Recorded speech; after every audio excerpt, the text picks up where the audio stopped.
Guys, mapapansin nyo po yung ating naging withdrawal dito galing sa bagong legit na application. $2 po ang legit natin natanggap sa ating GCash. At kung gusto nyo rin pong subukan itong bagong legit na application, sana po tutukan nyo itong ating buong video para makasabay na rin kayong kumita at makapag-payout po ng libre sa inyong mga GCash account.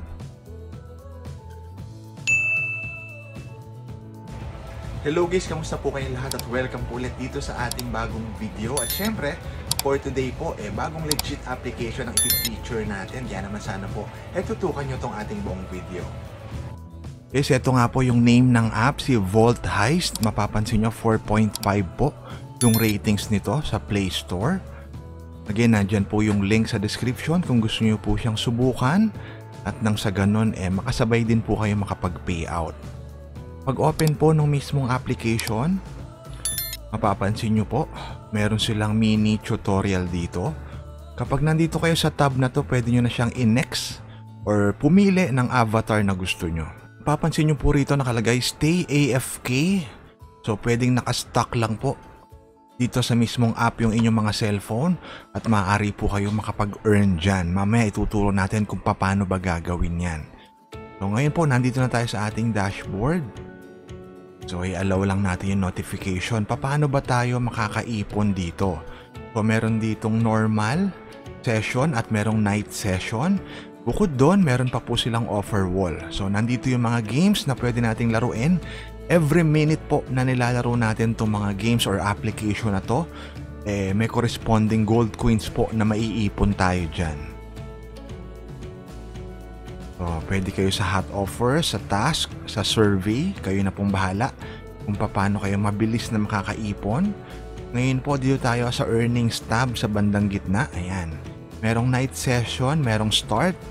Pag night session po yung piliin nyo, syempre lalaruin nyo to sa gabi pag kayo matutulog na. Halimbawa, kayo magcha-charge. So, iiwanan nyo lang pong naka-charge, naka-open yung application at makakaipon na po kayo dyan.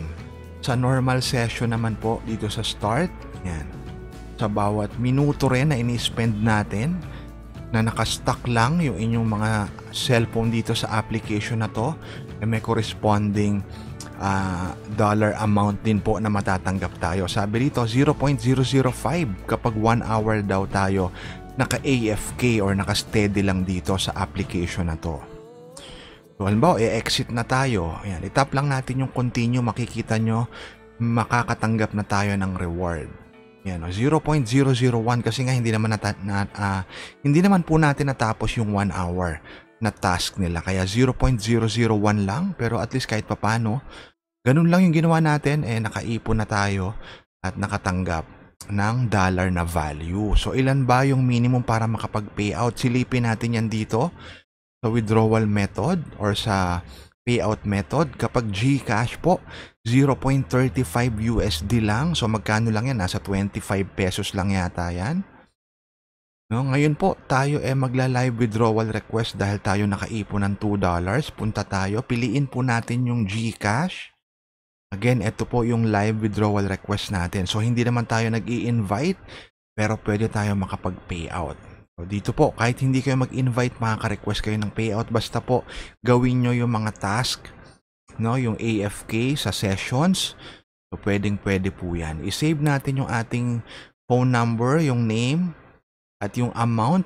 Lagay ko po 2, kasi $2 yung i-request natin ng withdrawal.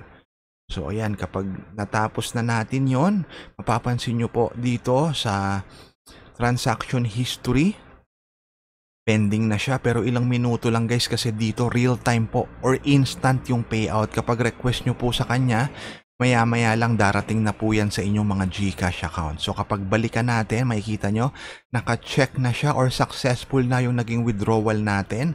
At eto nga po, dumating na sa GCash yung payout 106 pesos. Patunay po na legit at paying itong application na to. Kung gusto yung subukan, nandyan po yung link sa description at sana po mag-subscribe na rin kayo dito po sa ating YouTube channel.